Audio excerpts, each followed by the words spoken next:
Bonsoir à tous, j'espère que vous allez bien. On se retrouve ce soir pour un nouveau cours de Pirkei Avot. On va voir la deuxième partie, le 9e Mishnah du deuxième chapitre de Pirkei Avot.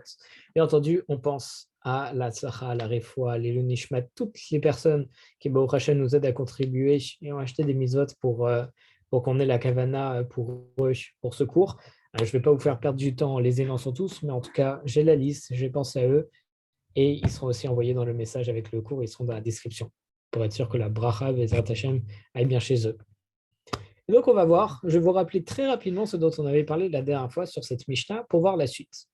On avait Rabbi Yochanan ben Zakkai qui avait demandé à ses 5 élèves, à votre avis, quel est le meilleur chemin à emprunter pour un homme? Rabbi Elazar, il lui a dit, Ain Tova, avoir un bon œil.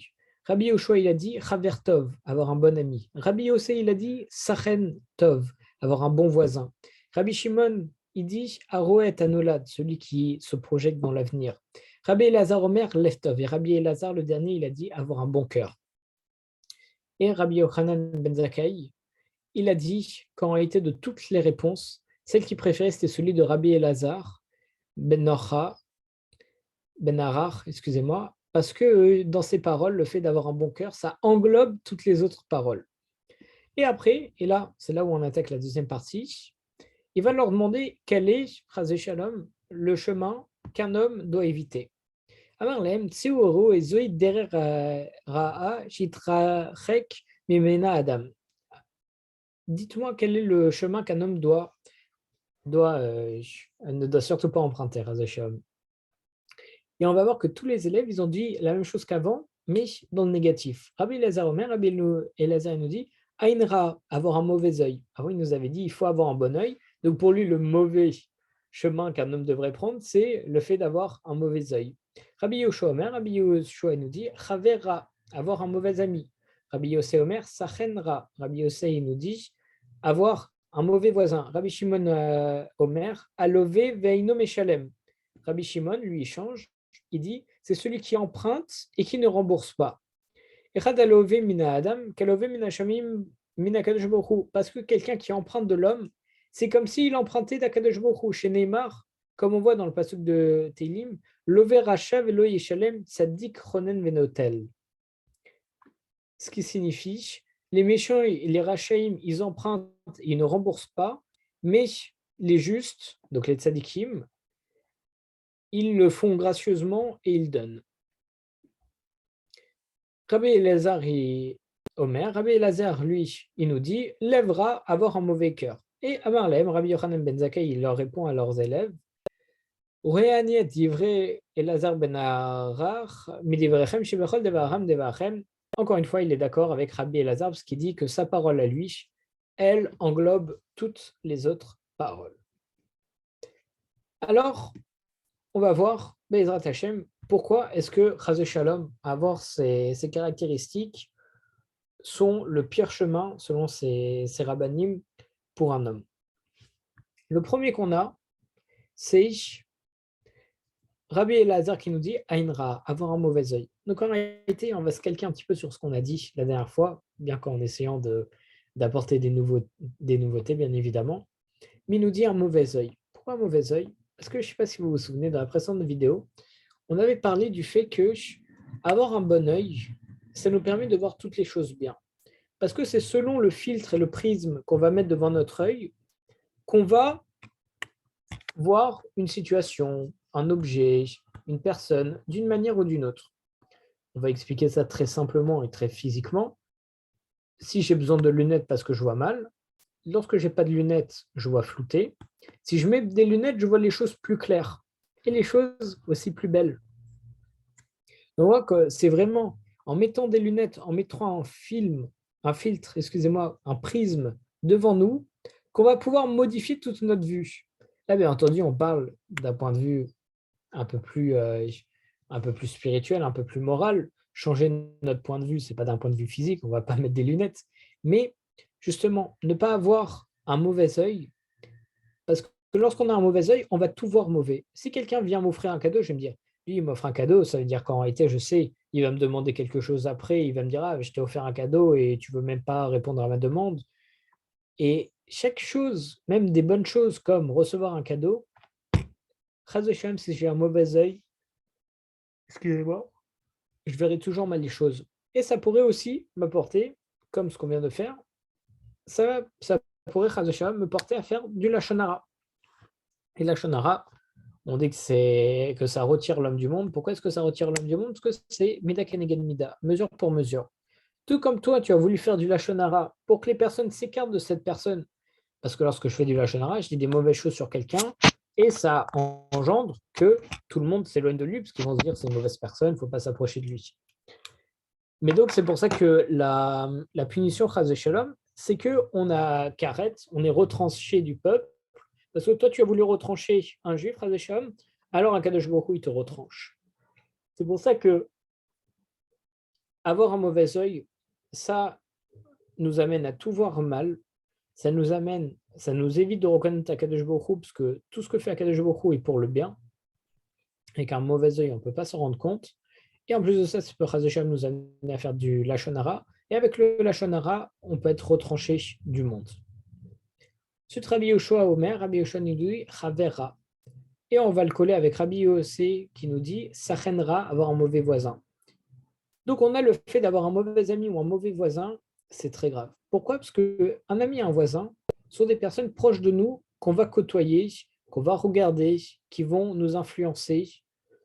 Et lorsque des personnes peuvent nous influencer, ça peut être en positif ou en négatif, Razesham.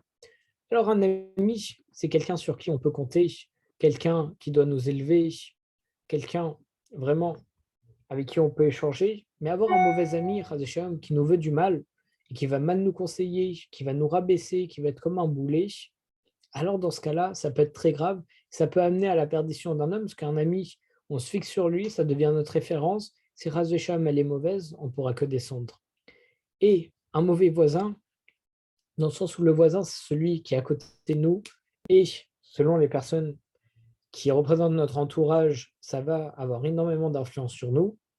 On sait que si on se trouve à Bnei Brak, on aura envie d'être plus religieux, etc.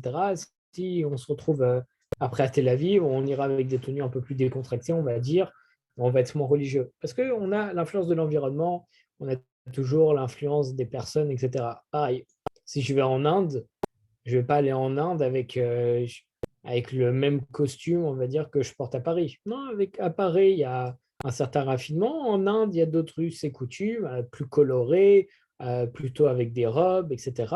Et je ne vais pas m'habiller de la même façon parce que je veux être perçu correctement par le regard de l'autre, je ne veux pas être différent, donc je vais faire comme l'autre. Et le problème avec la volonté de faire comme l'autre, c'est que si l'autre est une mauvaise personne, et pour me sentir intégré, alors je vais devoir faire comme lui. Alors je ne vais pas m'en rendre compte, écraser Shem, petit à petit, je risque de devenir une mauvaise personne. Ensuite, on a Rabbi Shimon. Rabbi Shimon qui nous dit quelque chose de très intéressant, parce qu'il nous avait dit quelle est la bonne voie à suivre, c'est essayer de se projeter dans l'avenir. Et là, ce qu'il nous dit, il nous dit totalement autre chose. Il nous parle de fait de toujours rendre l'argent qu'on emprunte. Rabbi Shimon Omer, alové veino meshalem.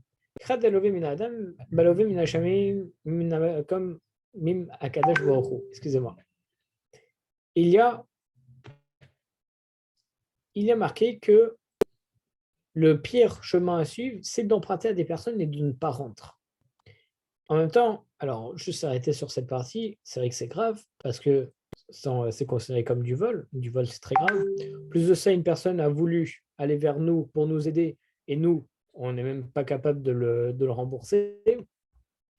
Ça lèse l'autre, ça fait du mal pour nos relations, ça fait du mal à notre renommée puisque le bruit va courir et ça peut amener à faire du lachon hara que on est un voleur et qu'on ne rend pas l'argent. Ça peut être très mauvais, mais la pire chose et la raison pour laquelle il énonce ce principe, c'est parce que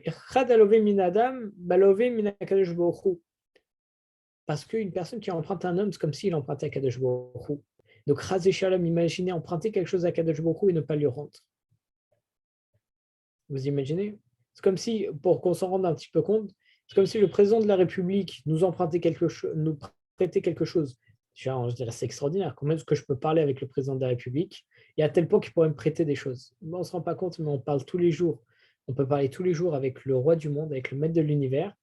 Et ce n'est pas seulement qu'il peut nous prêter quelque chose, c'est que tous les jours, il nous prête la vie, il nous prête notre corps, il nous...